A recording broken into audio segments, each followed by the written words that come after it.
লেখিকা মনীষা ব্যানার্জির জীবনে সাজবেলার বন্ধু। আজ হিল্লোল বাবুর কর্মজীবন থেকে অবসর নেওয়ার দিন। তার স্ত্রী গত হয়েছেন 2 বছর হলো। ছেলে লালু ও মেয়ে টুকু বলে, বাবা আমরা যাব তোমার সাথে? নিশ্চয়ই যাবি, তোরা গেলে আমার ভালোই লাগবে। মেয়ে টুকু বলে, বাবা তোমার কি মন খারাপ লাগছে? হিল্লোল বাবু বলেন, না রে, মন খারাপ নয়, তবে তোর মাও আমাকে ছেড়ে চলে গেছে। ভেবেছিলাম অবসর সময় একটু ঘুরে বেড়াবো। চাকরি করে কোথাও তো যাওয়া হয়নি, তখন সময় ছিল না। আর এখন এত সময় নিয়ে কি করে একা একা সময় কাটাবো তাই ভাবছি। তোরা তো নিজের জগতে ব্যস্ত।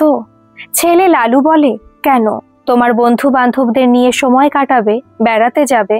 আমরা বড় হয়ে গেছি ভাই বোনে, ভাবনা কিসের? টুকু বলে, ঠিকই তো, হ্যাঁ সে তো করতেই হবে। সকলে ব্রেকফাস্ট করে বেরিয়ে পড়লো অফিসের উদ্দেশ্যে। হিল্লোল বাবুর ছেলে মেয়ে আজ বাবার জন্য ছুটি নিয়েছে, তার সাথে যাচ্ছে, তাই তিনি খুব গর্বিত বাবা আজকে। তবু স্ত্রীর জন্য মনটা ভারী হয়ে আসছে ক্ষণে ক্ষণে। অফিসে বেশ ঘটা করে বিদায়ী অনুষ্ঠান উদযাপিত হলো। শেষে খাওয়া দাওয়ার ব্যবস্থা ছিল। অনেক উপহার দিয়েছে অফিস থেকে হিল্লোল বাবুকে। সব সেরে ওদের বাড়ি ফিরতে সন্ধ্যা পেরিয়ে গেল। হিল্লোল ঘরে ঢুকে খাটে শুয়ে স্ত্রীর ছবিটির দিকে তাকিয়ে পুরনো কথা ভাবতে ভাবতে কখন ঘুমিয়ে পড়েছেন টের পায়নি। মেয়ে টুকু এসে ডাকে, বাবা খাবে চলো কিছু।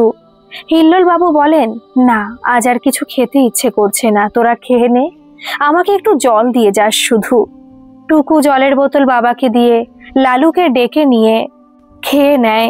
তাকে খুব সকালে আবার উঠতে হবে। টুকু একটা প্রাইভেট কোম্পানিতে চাকরি করে। সকালে তাড়াতাড়ি উঠে রান্না করে নিজের অফিসে যায়। টুকুর অফিসের এক সহকর্মীর সাথে খুব বন্ধুত্ব আছে। দুজনে একসাথে অফিসে যায় আসে। এখন দুজনে বিবাহ বন্ধনে আবদ্ধ হতে চায়। এখনকার স্মার্ট মেয়ে টুকু তাই লজ্জা না করে সরাসরি বাবাকে বলে সে কথা। হিল্লোল বাবু সানন্দে রাজি হয়ে যান, কারণ তিনি ভাবেন ওরা ভালো থাকলেই ভালো। আর তাছাড়া স্ত্রী মনি না থাকায় তিনি কিছুতেই একা একা সব সিদ্ধান্ত নিতে ভয় পান। এই ভালো হয়েছে, ওরা নিজেরা নিজেদের পছন্দ করে বিয়ে করছে, সুখী হবে নিশ্চয়ই। হিল্লোল বাবু খুব ধুমধাম করে মেয়ের বিয়ে দিয়ে দিলেন তাড়াতাড়ি করে, কারণ ছেলে লালু আর 2 মাস পরেই হায়ার স্টাডির জন্য বিদেশে যাবে। কাজে মেয়ের বিয়েও থাকতে থাকতে দিয়ে দিলেন। টুকুর বিয়ের পর হিল্লোল বাবু ভাবেন, মেয়ে শ্বশুর বাড়ি, ছেলেও চলে যাবে খুব শীঘ্রই, তিনি কি করবেন? টুকু একটি কাজের মেয়ে ঠিক করেছে, নাম তার নমিতা। সে সকালে আসে, বাড়ির সব কাজ করে, রান্না করে চলে যায়, বিকালে আর আসে না। 2 মাস পরে যথাসময়ে ছেলেও বিদেশ চলে গেল। যাবার সময় বাবাকে অনেক সাবধান করে উপদেশের বাণী শুনিয়ে যায়। হিল্লোল বাবু একদম একা হয়ে গেলেন। মেয়ে মাঝে মাঝে আসে, বাবাকে দেখে যায়। টুকু হিল্লোল বাবুকে নিয়ে যেতে চায় তার বাড়িতে, কিন্তু তিনি মেয়ের শ্বশুর বাড়ি থাকতে নারাজ। নমিতা দিনের বেলা সব কাজ করে দুপুরে রান্না করে চলে যায়, বিকালে আর আসে না। হিল্লোল বাবু নিজেই দুপুরের খাবার খান, বিকালে নিজে চা করে খেয়ে পার্কে একটু হাঁটতে যান, আর ফেরার সময় রুটি কিনে নিয়ে আসেন। 2-1 জনের সাথে দেখা হলে একটু গল্প করেন। এইভাবেই তার জীবন অতিবাহিত হতে লাগলো। কিন্তু ভগবানের বোধহয় অন্যরকম কিছু ইচ্ছা হচ্ছিল। হিল্লোল বাবু যেখানে থাকেন সেটা আধা শহর, অর্থাৎ মফস্বল বলা যেতে পারে। তিনি চাকরি সূত্রে এতদিন বাইরে বাইরেই কাটিয়েছেন বেশি। শেষে কলকাতার অফিসে ছিলেন আর সেখান থেকে অবসর নিয়েছেন। তাই এখানে তার সেরকম বন্ধু বান্ধব নেই। যারা ছিল তারা কেউ কেউ আবার দূরে চলে গেছে, কেউ ছেলে মেয়ের কাছে অথবা বৃদ্ধাশ্রমে থাকে। এসবই এখানে আসার পর জেনেছেন। হিল্লোল বাবু সকালে বাজারে যান, ভালো আনাজ মাছ এসব নিজে হাতে কিনে আনতেই ভালোবাসেন। বাজারে পড়শিদের সাথে দেখা হলে কুশল বিনিময় করেন, বেশি উৎসাহ দেখান না কারুর ব্যাপারে। একজন বিশিষ্ট ভদ্রলোক যেমন হওয়া উচিত উনি ঠিক তেমনই। হিল্লোল বাবু রোজ পার্কে গিয়ে কিছুটা হাঁটেন, তারপর সেখানে বেঞ্চিতে কিছুক্ষণ বসে সন্ধ্যা হলে বাড়ি ফেরেন। সেদিনও হিল্লোল বাবু পার্কটি 2-3 বার পার্ক দিয়ে গাছের তলার বেঞ্চিতে বসে বসে ছোটদের খেলা দেখছিলেন। ওদের খেলা দেখতে হিল্লোল বাবুর খুব ভালো লাগে। হঠাৎ দেখেন এক ভদ্রমহিলা একটি বাচ্চা ছেলের হাত ধরে পার্কে ঢুকছেন। পার্কে ঢুকে মহিলার হাত ছেড়ে ছেলেটি দৌড়ে ছেলেদের দলের সাথে খেলতে শুরু করে। ভদ্রমহিলা গাছতলায় দাঁড়িয়ে থাকেন একা, পরনে হালকা বেগুনি রঙের শাড়ি, মাথায় হাত খোপা, কপালে ছোট্ট একটি টিপ, দূর থেকে কি রঙের ঠিক বোঝা যাচ্ছে না। গাছের রৌদ্র ছায়াতে দাঁড়িয়ে আছেন। গাছের ফাঁক দিয়ে সূর্যাস্তের আলো মাঝে মাঝে তার মুখে এসে পড়লে বিরক্ত হয়ে আবার একটু সরে যাচ্ছেন। দেখে বোঝা যাচ্ছে যৌবনকালে খুব সুন্দর না হোক, দেখতে বেশ ভালোই ছিলেন। হিল্লোল বাবু বেশ মজা করে দেখছিলেন তার এই অবস্থা।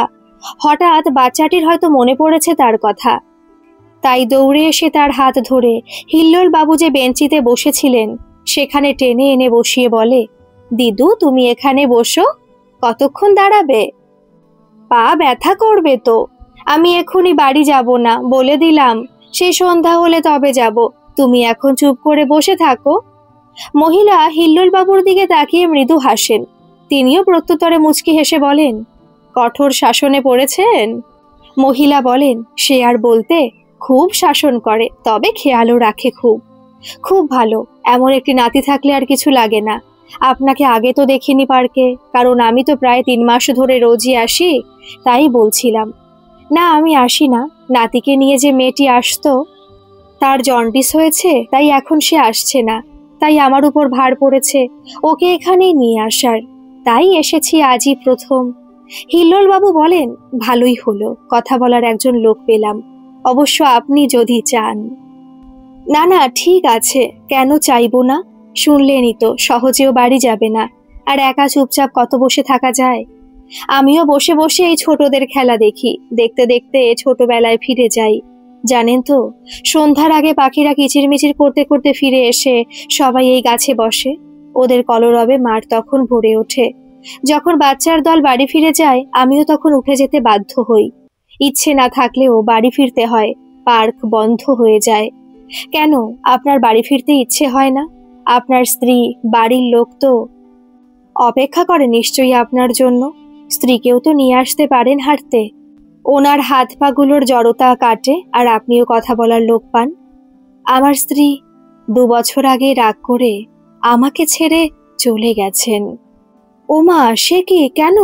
না না, আপনি যে চলে যাবার কথা ভাবছেন সেরকম নয়, আমাকে ছেড়ে না ফেরার দেশে চলে যায় হঠাৎ। ও সরি সরি, আপনাকে দুঃখ দিয়ে ফেললাম। না, আপনার কোনো দোষ নেই, আমার বলার ভঙ্গির দোষ। আসলে জানেন তো, আমি এইভাবে কথা বলে হালকা করে নিতে চাই নিজে নিজেই। কেউ তো নেই সান্ত্বনা দেওয়ার মতো। আপনার সন্তানাদি নেই? হ্যাঁ আছে, 1 ছেলে 1 মেয়ে। তারা কোথায় থাকে? তাহলে বাড়ি যাওয়ার টান নেই কেন? ছেলে বিদেশে পড়াশোনা করার জন্য স্কলারশিপ নিয়ে গেছে, আর মেয়ের 3 মাস হলো বিয়ে দিয়েছি, তাই এখন একা, একেবারে মুক্ত বিহঙ্গ। কিন্তু ডানা ভারী গেছে তো, তাই আকাশে উড়তে পারি না। বলে মৃদু হাসেন। একটি কাজের মেয়ে আছে, সে সকালে এসে সব কাজ রান্না করে, মেয়েই ঠিক করে দিয়ে গেছে, আর বিকালে আপনা হাত জগন্নাথ করে। নিজে চা করে খাই, আর রুটির জন্য তো আমার ভোলার দোকান আছেই। আর আছে ওর বউয়ের তৈরি তরকারি। মাঝে মাঝে ভোলাকে দেখতে গিয়ে নুন কম ঝাল বেশি দিয়ে ফেলে, তবে ম্যানেজ করে নি, কি আর করব। ওর বউ তো তবুও করে দিচ্ছে। আমার বউ তো কলা দেখিয়ে দেখ কেমন লাগে বলে চলে গেছে। বলেই হেসে ওঠেন হিল্লোল বাবু। মহিলাও হো হো করে হেসে বলেন, আপনি খুব মজা করে কথা বলেন তো। তাই বুঝি?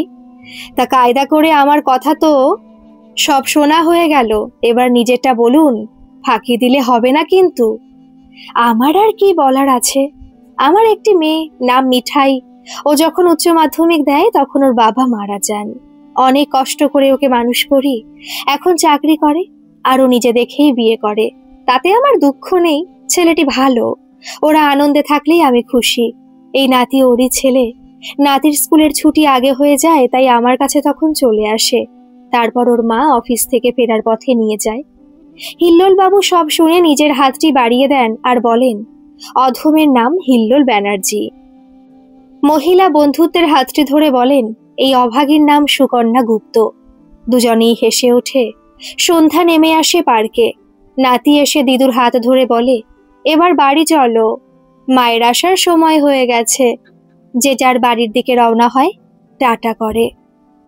সুকন্যা দেবী নাতিকে নিয়ে বাড়িতে এলেন। তার কিছুক্ষণ পরই মেয়ে আসে নাতিকে নিতে। সুকন্যা বলেন, একটু চা করি, খেয়ে যা। না গো, দেরি হয়ে যাবে, তোমার জামাই আসবে, টিফিন করতে হবে। বাড়ি গিয়ে তো নিজের জন্য আর সময় পাবি না, জামাই ছেলে ওদের নিয়ে চিন্তা করবি। তাই বলছি চা আর দুটো লুচি খেয়ে যা। তোর ছেলের জন্য লুচি করেছিলাম, স্কুল থেকে এসে বায়না করছিল, তোর জন্য রেখেছি। তুমি ওটা রাতে খেয়ে নিও মা, আমি এখন যাই। আমারও আছে, আর তুই না খেলে আমি খেতে পারি বল? আচ্ছা দাও দাও। অগত্যা মিঠাই লুচি দুটো খেয়ে ছেলেকে নিয়ে বেরিয়ে যায়। অপরদিকে হিল্লোল বাবু দৈনিকের মতো রুটি তরকারি নিয়ে বাড়ি ফেরেন। বাড়ি ফিরে একটু মুড়ি আর বাদাম ভাজা নিয়ে খেতে বসেন। ফোনটা বেজে উঠল। হিল্লোল বাবু ফোন ধরলেন। হ্যালো লালু, কেমন আছিস? আমি ভালো আছি বাবা, তুমি ভালো আছো তো? প্রেশারের ওষুধটা ঠিক খাও মনে করে। হ্যাঁ রে, চিন্তা করিস না। তোর পড়াশোনা কেমন চলছে? এখানকার ব্যবস্থা খুব ভালো বাবা, খুব সুন্দর পড়াশোনার পরিবেশ। তুমি চিন্তা করো না, আমি ঠিক আছি। রাখছি এখন, তুমি সাবধানে থেকো। দিদি আসে? কেমন আছে ওরা? হ্যাঁ আসে মাঝে মাঝে, ফোন রোজ করে, সবাই ভালো আছে। এখন রাখছি, টাটা। টাটা। হিল্লোল বাবু ভাবেন, সুকন্যা দেবীর ফোন নাম্বারটা নিতে একদম ভুলে গেছি। যাকগে, ভালোই হয়েছে প্রথম দিন ফোন নাম্বার চাইনি। কি ভাবতেন কে জানে। আগে দেখি উনি কেমন মহিলা, আমাকে সহজভাবে নেন কিনা। দেখা তো এখন রোজই হবে। আবার ফোনের রিংটা বেজে উঠল। ওনার ভাবনায় ছেদ পড়ল। হ্যালো টুকু। হ্যাঁ বাবা, তুমি ঠিক আছো? হ্যাঁ ঠিকই আছি। শোনো, এখন বৃষ্টি হচ্ছে মাঝে মাঝেই, তুমি কিন্তু জানলা খুলে শোবে না একদম, জলো হাওয়ায় ঠান্ডা লেগে যাবে। আমি নেই, রাতে কে তোমার জানলা বন্ধ করে দেবে বলো? হ্যাঁ রে বাবা, ঠিক আছে, তুই আর তোর মা একদম এক হয়েছিস। শ্বশুর বাড়ি গিয়েও শাসন করছিস ওখান থেকে। আর শোনো, তোমার কি লাগবে আমাকে হোয়াটসঅ্যাপে জানিয়ে দিও, আমি কিনে দিয়ে আসবো। তুমি বেশি বৃষ্টি হলে বাইরে যাবে না, কেমন? আচ্ছা ঠিক আছে মা আমার, বলে হেসে ওঠেন হিল্লোল বাবু। টুকু বলে, ফোন রাখলাম এখন, টাটা। টাটা। হিল্লোল বাবু মনে মনে বলেন, না বাইরে যাবে না, হুকুম দেওয়া হলো। পার্কে আমি যাবই, আর না গেলে রুটিটা আমার কে এনে দেবে শুনি? কিন্তু সে কথা বলা যাবে না। এখনই বলবে নমিতা দিদিকে বেশি টাকা দেবে, তাহলে রুটি করে দিয়ে যাবে, মিটে গেল। ওরা বোঝে না টাকার মর্ম। দুহাতে রোজগার করছে তো দুজনে, আমি ওই দুটো রুটি করার জন্য 2000 টাকা দেব না, তোরা যতই বল। পরদিন সকালে নমিতা আসে যথাসময়। নমিতা বলে, ও বাবা, মেসোমশাই আজ তাড়াতাড়ি উঠে পড়েছেন, শরীর ঠিক আছে তো? ঘুম হয়নি রাতে নাকি? তোর শত্রুদের শরীর খারাপ হোক, আমার হবে কেন রে? আমি খুব ভালো আছি। আমি বুড়ো হাবড়া হয়ে গেছি নাকি যে শরীর খারাপ হবে খালি খালি? দেখ, আমি একদম ফিট। নমিতা বলে, সে তো বটেই, একটু ঠান্ডা লাগার ধাত আছে কেবল। দিদিমণি বারবার আমাকে বলেছে তোমার দিকে যেন লক্ষ্য রাখি, ঠান্ডা লাগলে যেন তাকে জানাই, না হলে তুমি ডাক্তার দেখাবে না, সে জানে। দেখ নমিতা, আমার কথা কিচ্ছু টুকুকে লাগাবি না, বলে দিলাম। তোর এই স্বভাবটা ত্যাগ কর, না হলে পরে মরবি। আচ্ছা ঠিক আছে, এখন বলুন আজ কি খাবেন, ঝটফট করে ফেলি। হ্যাঁ তুই তো মেশিন, অন্য কাজ কর, আমি বলছি কি খাবো। নমিতা কাজে হাত লাগায়। সুকন্যা সকালে উঠে চা করে বারান্দায় বসে একটা চেয়ারে। বরাবর চা একটু আরাম করে খেতেই ভালোবাসে সুকন্যা। চা খেতে খেতে বাগানের কাছে পাখিদের কলরব, প্রজাতির ফুলের মধু খাওয়া, এসব সুকন্যা খুব এনজয় করে। রাস্তা লোকেরা কত ব্যস্ত, কেউ বাজার যাচ্ছে, কেউ দুধের ক্যান হাতে, কেউ বা অফিসে। সুকন্যা ভাবে কেবল তার নেই কোনো ব্যস্ততা, নেই কোনো তাড়া। নিজের জন্য একটু রান্না যখন করলেই হবে, তাও রোজ করেন না, শুধু নাতিটা স্কুল থেকে এসে কিছু খায়, তাই একটু টিফিন ভালো করে করতে হয়, আর সেই খাবারটাই নিজের ডিনার হয়ে যায়। হিল্লোল বাবু আজ বিকালে আর চা না খেয়েই পার্কে চলে গেলেন। এরপরে সুকন্যাও নাতিকে নিয়ে ঢোকেন। নাতি খেলতে লাগলে আজ সুকন্যা নিজে থেকেই এসে বসতে যান বেঞ্চিতে। হিল্লোল বাবু বলেন, না না বসবেন না। কেন, পাখিতে পটি করেছে নাকি? কিছু দেখতে পাচ্ছি না তো। আরে না না, ওসব কিছু নয়, আমি আজ এখনো হাঁটিনি, আপনার জন্য অপেক্ষা করছিলাম, চলুন একসাথে হাঁটি। কেন হঠাৎ, আপনি হাঁটেননি কেন? আপনি কাল বলেছিলেন হাঁটলে হাত পায়ের জড়তা কাটে, তাই ভাবলাম।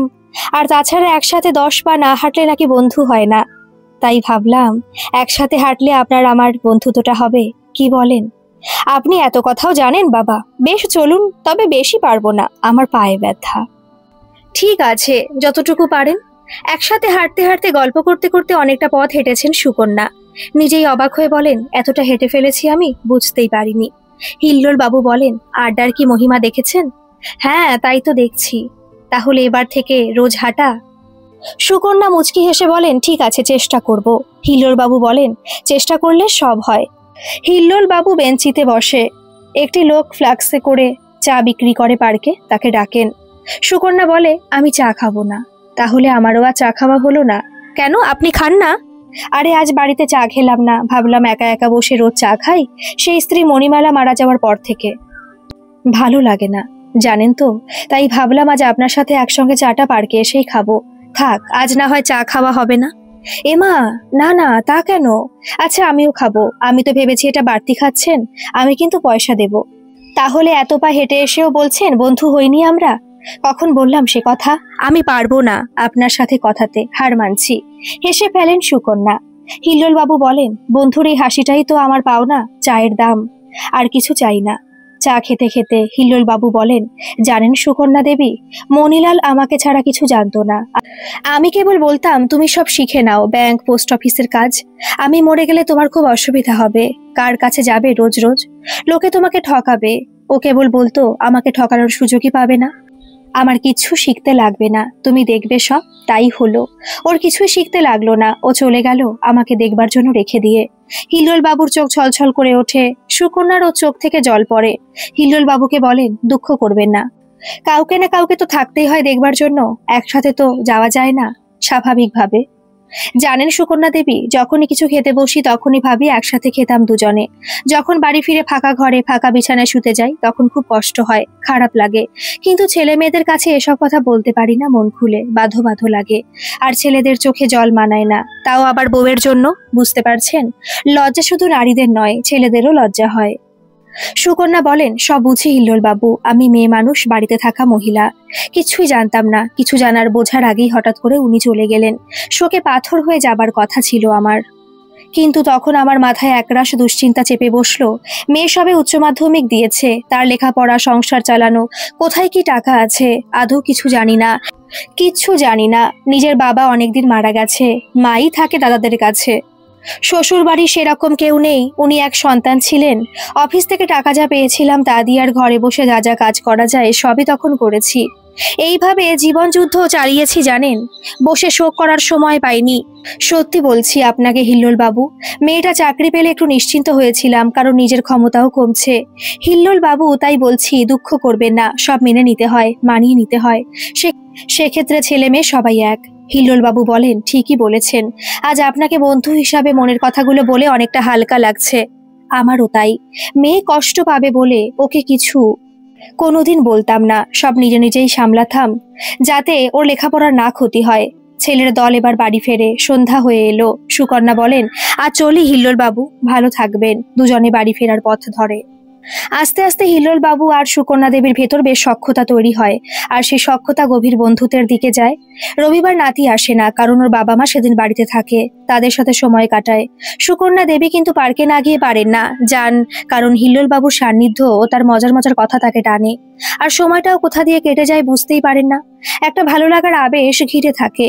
ভালো কিছু রান্না করলে সুকন্যা দেবী কৌটো করে কাজের মেয়ের হাত দিয়ে পাঠিয়েও দেন। হিল্লোল বাবু উচ্ছ্বসিত প্রশংসা করেন। সব মহিলা যেমন রান্নার প্রশংসা শুনতে ভালো লাগে, সুকন্যা দেবীর ভালো লাগে। অপরদিকে হিল্লোল বাবুরও তাই। এখন আর একাকিত্ব অতটা গ্রাস করে না তাকে। সারাদিন নিজ কর্ম করেন, ওই বিকালের সুন্দর মুহূর্তের কথা ভেবে। হিল্লোল বাবু একদিন পার্কে এসে সুকন্যা দেবীকে দেখতে পেলেন না, চিন্তা নিয়ে বাড়ি ফিরলেন। বাড়িতে বসে ভাবেন, কোথাও হয়তো বেড়াতে গেছেন তাই আসেননি, কিন্তু বললেনই তো কিছু সেরকম কথা। পরদিনও দেখতে পেলেন না।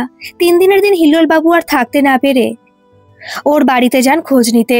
দরজার কলিং বেল বাজাতেই সুকন্যা দেবী দরজা খোলেন। সামনে হিল্লোল বাবুকে দেখে চমকে যান, বলেন, আপনি এসেছেন, কি সৌভাগ্য আমার। কি ব্যাপার, গত 2 দিন ধরে পার্কে যাননি? আমি ভাবলাম শরীর খারাপ, তাই দেখতে এলাম। আরে না না, এই ওয়েদারটার জন্য শরীরটা একটু ব্যাজব্যাজ করছে, তাই আর রিস্ক নিয়ে বেরোয়নি। তার উপর বৃষ্টি মাঝে মাঝেই হচ্ছে। আপনি বসুন, আমি চা করে আনি, বলে রান্নাঘরের দিকে চলে গেলেন। হিল্লোল বাবু সোফায় বসেন, বেশ পরিচ্ছন্ন সাজানো গোছানো ঘর। টেবিলের একপাশে ফুল, আর ওনার স্বামীর একটা বড় ছবি দেওয়াল জুড়ে টাঙানো। কিছুক্ষণের মধ্যে সুকন্যা দেবী 2 কাপ চা হাতে নিয়ে ঢোকেন আর বলেন, ভাগ্যিস যায়নি, তাই তো আপনার পায়ের ধুলো পড়লো আমার বাড়িতে। হিল্লোল বাবু বলেন, আপনি ডাকলেই আসতাম। সুকন্যা দেবী লজ্জিত হয়ে মৃদু হাসেন। হিল্লোল বাবু সুকন্যা দেবীর নীরব হাসিটা খুব ভালোবাসেন। ওনার মনে হয় মুখে কিছু না বলেও ও অনেক কথা বুঝিয়ে দেন যেন। হিল্লোল বাবু বলেন, অনেকদিন তো হলো আমরা বন্ধু হয়ে উঠেছি, কি হয়েছি তো? আপনার কি মনে হয়? নিশ্চয়ই হয়েছি। তাহলেও আপনি এটুকু ছেটে ফেলতে পারি না আমরা? কি আপত্তি আছে? না, আপত্তির কি আছে? সেই থেকে দুজনে তুমি করেই কথা বলে পরস্পরে। হিল্লোল বাবু একটু গল্প করে বাড়ি চলে যান। সুকন্যা দেবী হিল্লোল বাবু চলে গেলে সোফায় বসে ভাবেন, সে রকম ভাবে কোনোদিন কোনো পুরুষের সাথে বন্ধুত্ব হয়নি। স্কুল জীবন চলে গেছে বাড়ির কড়া নিয়মে। আর হায়ার সেকেন্ডারি পরীক্ষার পরই বাবা বিয়ে দেন, কারণ আমাদের বাড়িতে ছোট বয়সে বিয়ে দেওয়ার প্রচলন ছিল। ঠাকুমা বলতেন, মেয়েরা 20 পেরোলেই বুড়ি, বুঝলি খোকা? জৌলুস থাকতে থাকতে বিয়ে দিয়ে দে মেয়ের। আর বিয়ের পর স্বামীকে ভালোবেসে সংসার করে গেছেন, কোনোদিন অন্য কারোর কথা মাথাতেও আসেনি। এতদিন স্বামী মারা গেছেন, কত কষ্ট গেছে, তাতেও তো ভালোই ছিলাম। তবে কি আমি স্বামীকে ভালোবাসতে পারিনি? না, তাই বা হবে কি করে? আমার মনে তো কোনো আক্ষেপ ছিল না তাকে নিয়ে। তবে নিজেই নিজের কাছে প্রশ্ন করেন, তবে সেটা কি অভ্যেসে দাঁড়িয়েছিল? আজ কেন হিল্লোল বাবুর সান্নিধ্য ভালো লাগে? তার ওই সহজ সরল কথাগুলোকে আকৃষ্ট করে। স্বামীর কাছ থেকে তো এরকম কথা কোনোদিন শোনেননি। কর্তব্য তো সবই করত সে, আন্তরিকতার অভাবও তো কোনোদিন লক্ষ্য হয়নি তার মধ্যে। তবে হ্যাঁ, মিষ্টি কথা বা কাছে বসে গল্প করার মতো সময় ছিল না স্বামীর। তাই কি সেই ইচ্ছের অভাবটা অবচেতন মনে চাপা ছিল? তা পাবার ইচ্ছেটাই এখন হয়, তাই কি? হিল্লোল বাবুর এই প্রগল্ভতা ভালো লাগে, যেখানে কোনো স্বার্থ নেই, কর্তব্য নেই, দায় দায়িত্ব নেই, শুধু নিছক বন্ধুত্ব আর আড্ডা, মনের কথাগুলো হালকা করার জায়গা। এমনটা তো কোনোদিন হবে ভাবিও নি। এইসব মনের কথা বলতে বলতে অনেকটা সময় কাটিয়ে দিলেন নিজের সুকন্যা। অপরদিকে হিল্লোল বাবু ঘরে এসে ভাবেন, আজ আর নিজেকে চা করতে হলো না। সুকন্যার কাছে দুজনে বসে চা খেতে খেতে বেশ ভালো লাগছিল।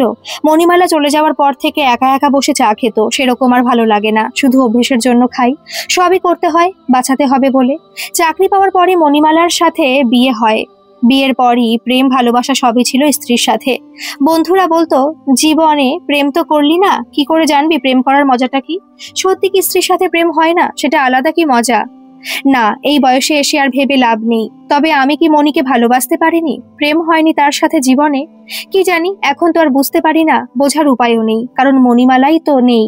তাই কি মণিমালা অভিমানে আমাকে ছেড়ে চলে গেছে? একবারই লোকের ভেতর ওর সাথে কথা বলার সুযোগ হতো না প্রথম জীবনে? পাশে বসে গল্প করা তো দূরের কথা, আর যখন কথা বলার সুযোগ হলো তখন মণিমালা খুব ব্যস্ত ছেলে মেয়েদের বড় করার সংসার নিয়ে। না কর্তব্যে কোনোদিন ওর কিছু ত্রুটি ছিল না, আমার যত্নেও কোনোদিন কোনো ভুল হতো না। সর্বদা খেয়াল রাখতো অতন্ত্র প্রহরীর মতো। কিন্তু সত্যি তো আমি ওর হাতে হাত রেখে নির্জনে বসিনি কোনোদিন, বসিনি কোনো নদীর ধারে বা সিনেমা হলে। খোলা ছাদে জ্যোৎস্না রাতে একসাথে চাঁদ তারার খেলা দেখার সুযোগ সময়ও হয়নি। কোনোদিন মুখ ফুটে বলিনি, মণিমালা বড় ভালোবাসি তোমাকে। সেগুলোই প্রেমের প্রকাশ, সেটাই কি প্রেম? তাহলে কি আমাদের মধ্যে কোনো প্রেম ছিল না, শুধুই কর্তব্য আর দীর্ঘদিনের একটা অভ্যেস ছিল? কি জানি, বুঝতে পারিনি। কিন্তু খুব জানতে ইচ্ছে করে এখন মণিমালা। একাকিত্ব যখন গ্রাস করে তখন মনে হয় তুমি যদি ফিরে আসতে, তবে দেখতে এখন খুব প্রেম করতাম, ভালোবাসতাম তোমাকে। তোমার ইচ্ছেগুলো সব জেনে নেবার চেষ্টা করতাম, যা কোনোদিন জানা হয়নি। তোমার যত না পাওয়া সব মিটিয়ে দিতাম, আর আমারও ইচ্ছেগুলো পূরণ করার সুযোগ পেতাম। বিশ্বাস করো মণিমালা। ঘড়িতে ঢং ঢং করে 10টা বাজলো। হিল্লোল বাবুর স্বপ্নের জাল যায় কেটে। উঠে রাতে রুটি তরকারি খেয়ে শুয়ে পড়েন, আর না দেওয়া না পাওয়ার হিসাবের খাতায় হিসাব করেন। স্মৃতির পাতা ওল্টাতে থাকেন একা একা।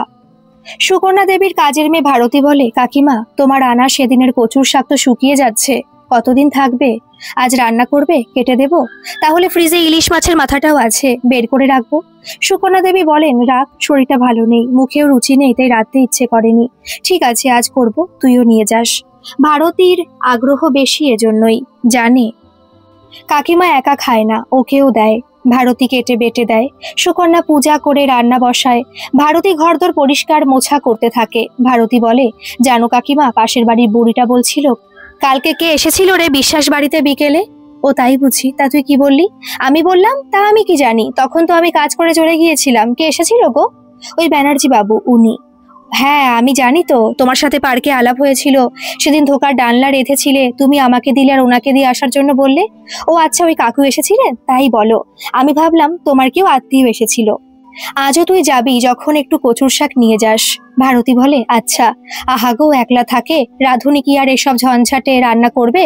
4 বাড়ি রান্না করে বউটা, জানো তো। আচ্ছা বেশ, তুই আজ বিকেলে এসে একটু রুটি তরকারি কিনে দিয়ে যাস। আমার শরীরটা বেশ ভালো নয়, মাথা যন্ত্রণা হচ্ছে খুব, কি যে রাঁধলাম জানি না, ভালো হবে কিনা কে জানে। ভারতী বলে, তুমি যেমনই রাঁধো খুব সুন্দর হয়, ও ঠিক ভালো হবে, তুমি চিন্তা করো না। হ্যাঁ, তুই আর ওই ব্যানার্জি বাবু কেবল প্রশংসা করিস। এতদিন ধরে রান্না করছি, কেউ তো কোনোদিন প্রশংসা করলো না, সবাই চুপচাপ খেয়ে যেত, তবে কেউ ফেলে রাখতো না পাতে, তাই বুঝতাম নিশ্চয়ই ভালোই রান্না হয়েছে।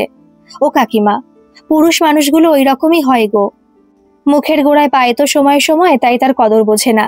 সুকন্যা রান্না করে কৌটো করে হিলোল বাবুর জন্য কচুর শাক আর ইলিশ মাছ তুলে রাখেন, আর ভারতীর জন্য একটা বাটিতে রেখে শুয়ে পড়েন। ভারতী কাজ সেরে তরকারি নিয়ে বাড়ি যাবার সময় বলে, কাকিমা আজ আর চান করো না, আমি বিকালে আসবো, আর ওই কাকুকে তরকারি দিয়ে যাব, তুমি চিন্তা করো না, বিশ্রাম নাও, ঠিক সময় উঠে খেয়ে নিও, আমি চললাম। সুকন্যা দেবী বিছানায় শরীর এলিয়ে দেন, বুঝতে পারেন জ্বর আসছে, ভাবেন ভারতীকে জ্বরের ওষুধটা কিনে দিয়ে যেতে বললে ভালো হতো, সেটা ফুরিয়ে গেছে, একদম মনে নেই, যাক বিকালে এলে বলবো। সুকন্যা দেবী শুয়ে পড়েন, ঘুমিয়েও যান জ্বরের ঘোরে। ভারতী বিকালে এসে কলিং বেল বাজায়, সুকন্যা দেবী শুনতে পাচ্ছেন কিন্তু উঠতে পারছেন না। অনেকবার বাজার পর উনি যা হোক করে উঠে দরজা খুলে আবার শুয়ে পড়েন। ভারতী দেখে সুকন্যা দেবীর জ্বরে গা পুড়ে যাচ্ছে, ওষুধ নেই শুনে তাড়াতাড়ি ওষুধের দোকান থেকে জ্বরের বড়ি নিয়ে আসেন। ভারতী বলে, কিছু খেয়েছো কাকিমা? সুকন্যা দেবী উত্তর দেন, না। আমি জানতাম, মেয়েকে ফোন করেছো? আজ তো ছুটি, ওরা আসবে না। সুকন্যা বলে, ওদের ফোন করিস না, ওরা নেই এখানে, জ্বরের বড়ি খেলে ঠিক হয়ে যাবে, তুই ভাবিস না। ভারতী দেখে সব রান্না পড়ে আছে, সেগুলো ফ্রিজে ঢুকিয়ে রাখে, আর চা বিস্কুট খাইয়ে সুকন্যা দেবীকে ভারতী ওষুধ দেন। জ্বর তো কমছেই না, বরং বেড়েই যাচ্ছে, ভুল বকছে। ভারতী খুব ভয় পেয়ে যায়, দিদিও এখানে নেই, কি যে করি, কাকিমাকে একা ফেলে কোথাও যেতেও পারছি না, কপালে জলপট্টি দিতে থাকে। হিল্লোল বাবু আজ একটু আগে বেরোলেন পার্কে যাওয়ার সময়ের থেকে, কারণ তিনি ভাবলেন টিফিন কৌটোগুলো সুকন্যা দেবীর বাড়িতে দিয়ে যাবেন, যদি আজকেও উনি পার্কে না যান। তাই বাড়িতে এসে দেখেন সুকন্যা দেবীর খুব জ্বর, ভারতী কপালে জলপট্টি দিচ্ছে। হিল্লোল বাবু বলেন, এত জ্বর কাউকে খবর দিয়েছো? ওনার মেয়েকে? না কাকু, ওরা এখানে নেই। তুমি যখন তরকারি দিতে গেলে তখন কিছু বলনি তো? তখন এত জ্বর আসেনি, আমি বিকালে এসে দেখি এই অবস্থা, জ্বরের বড়ি এখন খাওয়ালাম কিন্তু জ্বর কমছেই না। হিল্লোল বাবু ডাক্তারকে কল দেন, তিনি এসে ওষুধ দেন, বলে গেলেন মাথা ধুইয়ে দিতে, আর জ্বর না নামলে রক্ত পরীক্ষা করতে হবে, কেমন থাকেন জানাতে বললেন। ডাক্তারের ফি দিয়ে হিরল বাবু বলেন, ভারতী তুমি কি পারবে মাথা ধুইয়ে দিতে? হ্যাঁ পারবো, যদি না পারি তুলতে আপনি একটু হেল্প করবেন। ঠিক আছে। ভারতী সুকন্যার মাথা ধুয়ে দেয়, হিল্লোল বাবু জল ঢেলে দেন। হিল্লোল বাবু ডাক্তার বাবুর দেওয়া ওষুধ কিনে আনলেন, ভারতী খাইয়ে দেয়। আস্তে আস্তে জ্বর কমতে লাগলো। সুকন্যা দেবী চোখ পেলে তাকালেন, তাকিয়ে হিল্লোল বাবুকে দেখে বলেন, তুমি এখানে এখন? ভারতী বলে, ভাগ্যিস কাকু এসেছিল, না হলে আমি একা কি করতাম বলো, তোমার তো কোনো হুঁশই ছিল না। সুকন্যা দেবী আবার চোখ বন্ধ করে ফেলেন। হিল্লোল বাবু বলেন, ওকে এখন কথা বলিও না ভারতী, ও রেস্ট নিক, তোমার যদি খুব অসুবিধা না হয় বরং আজ রাতটা তুমি এখানে থেকে যাও, আমি কাল সকালে এসে খবর নেব, আর আমার ফোন নাম্বারটা রেখে দাও, দরকার হলে ফোন করবে, যত রাতই হোক দ্বিধা করবে না, কেমন? আমার ফোন নেই কাকু, একটা ফোন তো তাই বাড়িতেই থাকে, তুমি কাকিমার ফোনে লিখে রাখো। হিল্লোল বাবু সুকন্যার ফোনে নাম্বারটা সেভ করে দিয়ে বাড়ি চলে যায়। ভারতী সুকন্যার দেখাশোনা করতে লাগলো। জ্বরটা মাঝরাতে কমেছে। ভারতী দেখে সুকন্যা ঘামছে, গা ঠান্ডা হয়েছে, তখন নিশ্চিন্ত হয়ে নিজেও একটু ঘুমিয়ে পড়ে ভোর রাতে। সকালবেলায় কলিং বেলের আওয়াজ শুনে ধরফর করে উঠে পড়ে ভারতী, দরজা খুললে হিল্লোল বাবু বলেন, কেমন আছে এখন? জ্বরটা নেই, ঘুমোচ্ছে। বেশ, আমি বসছি এখন, ও ঘুম থেকে উঠুক। ভারতী বলে, আমি চা করে আনি। তোমারও করো, রাতে কিছু খেয়েছিলে তুমি? আমার খুব ভুল হয়ে গিয়েছিল, তোমার জন্য কিছু কিনে দিয়ে যাওয়া আমার উচিত ছিল, তুমি আমার এক কথায় থেকে যেতে রাজি হয়েছিলে, না হলে যে কি হতো। এসব কি বলছেন, আপনি না বললেও আমি কাকিমাকে ওই অবস্থায় একলা ফেলে যাই কখনো? কখনোই যেতাম না। তবে আপনি যদি এখন একটু থাকেন তবে আমি বাড়ি ঘুরে আসতাম, আসলে জানা ছিল না তো, হঠাৎ থেকেছিলাম, তাই একটু বাড়িতে গুছিয়ে এসে কাজে লাগতাম। ঠিক আছে যাও, তাড়াতাড়ি এসো, সকালে ওষুধ দিতে হবে, তার আগে কিছু খাবার। হ্যাঁ কাকু, আমি চলে আসবো, আর এখানে ফ্লাক্সে চা করে রেখেছি, কাকিমা উঠলে দেবেন। ভারতী চলে যায়। হিল্লোল বাবু ড্রয়িং রুমে বসে খবরের কাগজ পড়তে থাকেন। সুকন্যার ঘুম ভাঙেনি নিশ্চয়ই, কারণ কোনো সারা শব্দ নেই। ভারতী চটপট বাড়ি ঘুরে চলে এলো, মেয়েটার দায়িত্ব বোধ আছে, মনে মনে ভাবেন হিল্লোল বাবু। ভারতী বলে, কাকিমা ওঠেনি? মনে হয় না। ভারতী ঘরে যায়, গিয়ে দেখে সুকন্যা উঠেছে, তবে চুপচাপ শুয়ে আছে। ভারতী বলে, কেমন আছো এখন, শরীরটা ভালো লাগছে? হ্যাঁ ঠিকই আছি, চা খাবে তো? দে একটুখানি। কাকু বাইরে বসে আছেন তো। সে কি এত সকালে, কি ব্যাপার? তুমি কাল যা খেল দেখালে, তোমার কিছু মনে নেই? না তো। জ্বরের ঘোরে ছিলে তো তাই ভুলে গেছো, দাঁড়াও কাকুকে ডাকি। কাকু তো ভেবেছে তুমি ঘুমাচ্ছ, তাই ঘরে আসেনি। ভারতী হিল্লোল বাবুকে নিয়ে ঘরে ঢোকে আর সুকন্যাকে চা দেয়। সুকন্যা হিল্লোল বাবুকে চা দিতে বলে। হিল্লোল বাবু বলেন, বাড়ির মালিকের আগেই আমার খাওয়া হয়ে গেছে। আপনারা তো শরীর খারাপ আর কাউকে সেটা খবর দেননি কেন? খুব অন্যায় করেছেন। সুকন্যা বলেন, মেয়েরা কিছুদিনের ছুটি পেয়েছে, তাই একটু বেড়াতে গেছে, আর তাছাড়া নাতিরও পরীক্ষা হয়ে গেছে, ছুটির অভাবে তো কোথাও যেতে পারে না, তাই ওদের আর আনন্দটা নষ্ট করতে চাইনি। কিন্তু আপনি এত শরীর খারাপ নিয়ে তরকারি রান্না করে পাঠাতে পেরেছেন, আর ভারতীকে দিয়ে একটা খবর দিতে পারেননি? ভারতী বলে, ভাগ্যিস কাকু এসেছিল কৌটো দিতে, না হলে যে কি করতাম আমি।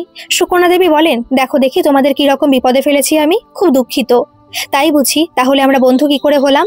যা বোঝা যাচ্ছে ভারতী, তোমার কাকিমা আমি যদি অসুস্থ হই একবারও খোঁজ নেবে না। ভারতী হেসে বলে, তা হয়তো হবে। ভারতী বলে, আমি একটু ঝোল ভাত করি, সকাল সকাল কাকিমাকে খাইয়ে তবে আমি বাড়ি যাব আজ। কাল থেকে তো কিছু খাওনি, আবার পরে বিকালে আসবো। হিল্লোল বাবু বলেন, তাহলে আমি বিপদে পড়লে তুমি আমার খোঁজ নেবে না যা বুঝলাম। সুকন্যা বলে, তা আবার কখন বললাম? কেন? এখনই তো বললে তুমি নাকি আমাকে বিপদে ফেলেছো জ্বর বাঁধিয়ে। যা, ওটা তো কথার কথা, কৃতজ্ঞতা দেখানো। মৃদু হাসেন সুকন্যা দেবী। সুকন্যা দেবী এখন পার্কে যেতে পারেন না, শরীরে বেশ জুত নেই, তাই ভারতীকে সর্বক্ষণের জন্য রেখে দিয়েছেন। মাঝে মাঝে হিল্লোল বাবু আসেন ওনার বাড়িতে কুশল বিনিময়ের জন্য, আর হাসি গল্পে খানিকটা সময় কাটিয়ে চলে যান। ওষুধপত্র খেয়ে আর ভারতীর সেবায় সুকন্যা সুস্থ হয়ে উঠছে অনেকটা, কিন্তু দুর্বলতা যেন কাটছে না, নিঃশ্বাসের একটা কষ্ট যেন পেয়ে বসেছে। এক সপ্তাহ পরে মেয়ে, মিঠাই, জামাই, নাতি ফিরে এসে মায়ের সাথে দেখা করতে আসে, আর ভারতীর কাছে সব কথা শোনে। হিল্লোল বাবু হঠাৎ সেদিনই এসে পড়ে। মিঠাই বলে, আপনাকে অনেক ধন্যবাদ কাকু, আপনি না থাকলে কি যে হতো। আমরাও তখন শহরে ছিলাম না, ভারতী একা সামলাতে পারতো না, অনেক ধন্যবাদ আপনাকে। হিল্লোল বাবু বলেন, দেখো মা, মানুষ হিসেবে যেটুকু করার কথা সেটুকুই করেছি, বেশি কিছু নয়। ভারতী যত্ন করেছে, আমি শুধু ডাক্তার ডাকা আর ওষুধ এনেছি। কি খরচা হয়েছে কাকু একটু বলুন প্লিজ। হতে পারি অবসরপ্রাপ্ত লোক, কিন্তু বন্ধুর জন্য ওটুকু খরচ করার ক্ষমতা আছে। আমরা বুড়ো বুড়ি বলে কৃতজ্ঞতা জানিয়ে ধন্যবাদ দিয়ে টাকার কথা তুলে বন্ধুত্বকে ছোট করো না প্লিজ। বন্ধুত্বের দিক থেকে কিন্তু আমরা তোমাদের থেকে খুব পিছিয়ে নেই। সবাই হেসে ওঠে। হিল্লোল বাবু সুকন্যার খবর নিয়ে মেয়েদের সাথে দেখা করে বাড়ি চলে যান। মিঠাই বলে, মা আজ আসি, কাল থেকে অফিস যাব, আর ছেলে এসেও এখানে বাড়িতেই থাকবে। আর ভারতী যদি সময় হয় তবে মাঝে মাঝে পার্কে নিয়ে যাবে, আমি ভারতীর সাথে কথা বলে নেব। বাড়তি টাকা নিলে কিছু দিয়ে দেব, তোমার শরীরের তো এখন এই অবস্থা। সুকন্যা দেবী বলেন, যা ভালো বুঝিস কর, আমি কি বলবো। মিঠাই বাড়িতে থেকে বেরোতেই পাশের বাড়ির বুড়ি বলেন, কি রে তোরা ছিলিস না? ভারতী বলছিল তোর মায়ের খুব শরীর অসুস্থ, একটা লোক খুব খোঁজ নিত, ওষুধ এনে দিত। কে রে সেটা?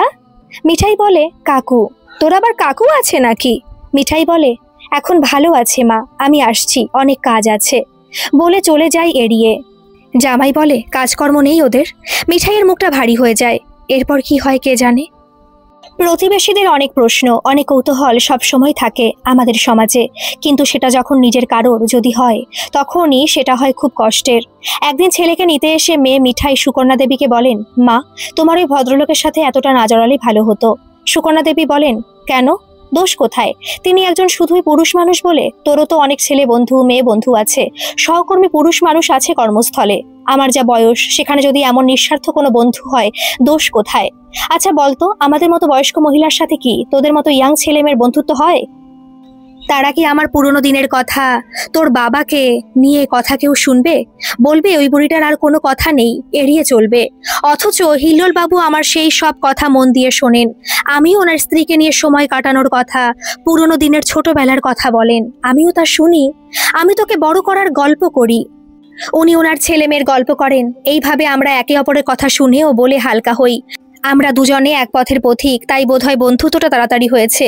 সেখানে কোনো কালিমা লাগাস না, এই বয়সে সেটা সহ্য করতে পারবো না। আমি তোমাকে ছোট করার জন্য কিছু বলছি না মা, শুধু পাড়ার কেউ কিছু যাতে তোমাকে না বলে তাই সাবধান করছি। কিসের সাবধান? তুই আবার ওই প্রতিবেশীদের কথায় কবে থেকে কান দিতে শুরু করলি? ওদের কথায় তুই মায়ের বিচার করবি? তুই আমাকে চিনিস না? মা যখন একলা তোকে মানুষ করছিল, কি খেয়েছিস, কি পড়েছিস, কোনোদিন জানতে চেয়েছি ওরা? তোর ওই প্রতিবেশীরা? এই যে তোরা ছিলি না, আমি অসুস্থ হয়েছিলাম, ভারতীর মুখে শুনেছে, কেউ খোঁজ নিয়েছে? ভারতী বলে, দিদি সত্যি তো, সেদিন কাকু না থাকলে কাকিমা মরেই যেত, ডাক্তার ডাকা, ওষুধ আনা, আমাকে রাতে এখানে থেকে যাওয়ার ব্যবস্থা করা, সবাই লোকটা করেছে। কাকু খুব ভদ্রলোক গো, ভালো মানুষ। মিঠাই বলে, তোমার নামে কেউ কিছু বললে আমার খারাপ লাগে, তাই বললাম। এরপর তুমি যা ভালো বোঝো তাই করো, আমি আর কিছু বলতে আসবো না, বলে ছেলেকে নিয়ে চলে যায়। সুকন্যা দেবী ভারতীকে বলে, দেখেছিস আমাকে কেমন অপমান করলো আমার পেটের মেয়ে। একটা পবিত্র বন্ধুত্বের ভিতর কালিমা ছিটিয়ে মাকে কতখানি ছোট করলো, সেটা কি ও বুঝলো না? এত কথা বলে উত্তেজিত হয়ে পড়ে সুকন্যা দেবী। ওনার শরীর একদম ভালো নয়, শ্বাসকষ্টটা আরো বাড়ে। ভারতী বলে, ডাক্তার ডাকি কাকিমা? না, কমে যাবে, ঠিক হয়ে যাব। দিদি কেন যে এইসব কথা নিয়ে আলোচনা করলো কে জানে। তোর মা আগে না পড়শি আগে? সুকন্যা দেবী চুপচাপ শুয়ে পড়েন। দু চোখ দিয়ে কেবল জল গড়িয়ে পড়ে। ভাবেন, স্বামী কোনোদিন এমন অপমান করেনি, আর আজ কিনা পেটের মেয়ে। অন্যের অপমান সহ্য করা যায়, কিন্তু মেয়ে, নিজের মেয়ে, যাকে বুকের রক্ত দিয়ে মানুষ করেছি, রাতের পর রাত জেগেছি, তাকে ভালো করে মানুষ করার জন্য চেষ্টা করে গেছি আপ্রাণ। না, সুকন্যা দেবী ভুলতে পারছেন না কিছুতেই মেয়ের কথাগুলো। তিনি কি এতটাই ভুল করেছেন? শুধুমাত্র একটু কথা বলা, গল্প করার মধ্যে কি পাপ আছে, কি অন্যায় আছে? এইসব ভাবতে ভাবতে শুয়ে পড়েন। ভারতী অনেক বলেও আজ আর সুকন্যা দেবীকে খাবার ওষুধ কিছুই খাওয়াতে পারেনি। ওকে বকে জোর করে বাড়ি পাঠিয়ে দেয় সুকন্যা দেবী। ভারতীর ভালো লাগে না, সুকন্যার জন্য খুবই কষ্ট হয়, কারণ ও দেখেছে ওদের ভিতরে বন্ধুত্বটা কতটা খাঁটি। সকালে তাড়াতাড়ি ভারতী কাজে যায়, গিয়ে দেখে দরজা খোলা। ভিতরে ঢুকে দেখে কাকিমা মেঝেতে পড়ে আছে, কোনো জ্ঞান নেই। ও তাড়াতাড়ি মিঠাইকে ফোন করে বলে, তাড়াতাড়ি এসো, কাকিমা অজ্ঞান হয়ে পড়ে আছে। মিঠাইরা সকলে চলে আসে। ভারতী বলে, আমি এসে দেখি মেঝেতে পড়ে আছে। তুই ঘরে ঢুকলি কি করে? মনে হয় কাকিমা আমি চলে যাওয়ার পর দরজা বন্ধ করতে ভুলে গেছে। জামাই বলে, হয়তো দরজা বন্ধ করতে গিয়েই এই ঘটনা ঘটেছে। ভারতী বলে, হতে পারে, আমাকে দরজা ভেজিয়ে দিয়ে চলে যেতে বলেছিল, পরে বন্ধ করবে বলেছিল। হাসপাতালে নিয়ে গেল সুকন্যাকে। ডাক্তার বলেন, হার্ট অ্যাটাক হয়েছে, 72 ঘন্টা না কাটলে কিছু বলা যাবে না। সুস্থ হয়ে উঠছিলেন তো, সেদিন দেখে এলাম। হঠাৎ কি কোনো বিষয়ে দুশ্চিন্তা বা উত্তেজিত হয়েছিলেন? ওনার হার্টের একটা সমস্যা ছিল বটে, তবে সিরিয়াস তেমন ছিল না। আর মিঠাই তোমাকে বলতেও বারবার আমাকে বারণ করেছিলেন, বলেছিলেন সিরিয়াস যখন হবে তখন বলবো। সাবধানে থাকি তো, ওদের শুধু চিন্তায় ফেলবেন না ডাক্তারবাবু, তাই আর বলিনি। এখন নিজের খুব খারাপ লাগছে জানো। মিঠাই কান্নায় ভেঙে পড়ে, আমার জন্যই এমন হলো। মা তুমি ঠিক হয়ে যাও, আর তোমাকে ভুল বুঝবো না। ভারতী বলে, খুব কষ্ট পেয়েছিল কালকে, কেবল চোখ দিয়ে জল পড়ছিল। ডাক্তার অনেক চেষ্টা করলো, কিন্তু না। 72 ঘন্টার আগে সুকন্যা দেবী চলে গেলেন সবার মায়া কাটিয়ে। আসলে যে মায়ার জন্য এতদিন কষ্ট করেছিলেন, সেই মায়াই তাকে দূরে ঠেলে দিল। তাই মায়া কাটাতে আর অসুবিধা হলো না। সুকন্যার দেহটা বাড়ি নিয়ে এলো মিঠাইরা। হিল্লোল বাবু শুনে ছুটে এলেন ফুল নিয়ে। নাতির হাতে ফুল দিয়ে বললেন, সাজিয়ে দাও দিদুকে। তার খুব ইচ্ছা ছিল নাতির হাতে সাজবে শেষ সময়ে। নাতি সাজিয়ে দিল দিদুকে, এটাই তো তিনি চেয়েছিলেন। হিল্লোল বাবু মিঠাইকে বলেন, তোমার বাবার একটা ছবি তার সাথে দাও, খুব ভালোবাসতেন দাদাকে, সব সময় তার কথা বলতেন। আমি বন্ধু ছিলাম বলেই এত কথা জানি, কিছু মনে করো না। তোমাদের ভিতর অযাচিতভাবে বলছি বলে। বন্ধুর কর্তব্যটুকু শুধু করলাম, ওর শেষ ইচ্ছাকে সম্মান দিয়ে। মিঠাই মায়ের পায়ের কাছে বসে বলে, আমাকে ক্ষমা করো মা। গল্পটি কেমন লাগলো অবশ্যই কমেন্ট করে জানাবেন। আর যারা এখনো সাবস্ক্রাইব করেননি, তারা প্লিজ একটা সাবস্ক্রাইব করে দেবেন। আর পাশে থাকা নোটিফিকেশনের বেল আইকনটা একটু প্রেস করে দেবেন, যাতে করে আমি গল্প আপলোড করার সাথে সাথেই আপনাদের কাছে নোটিফিকেশন চলে যায়। ধন্যবাদ।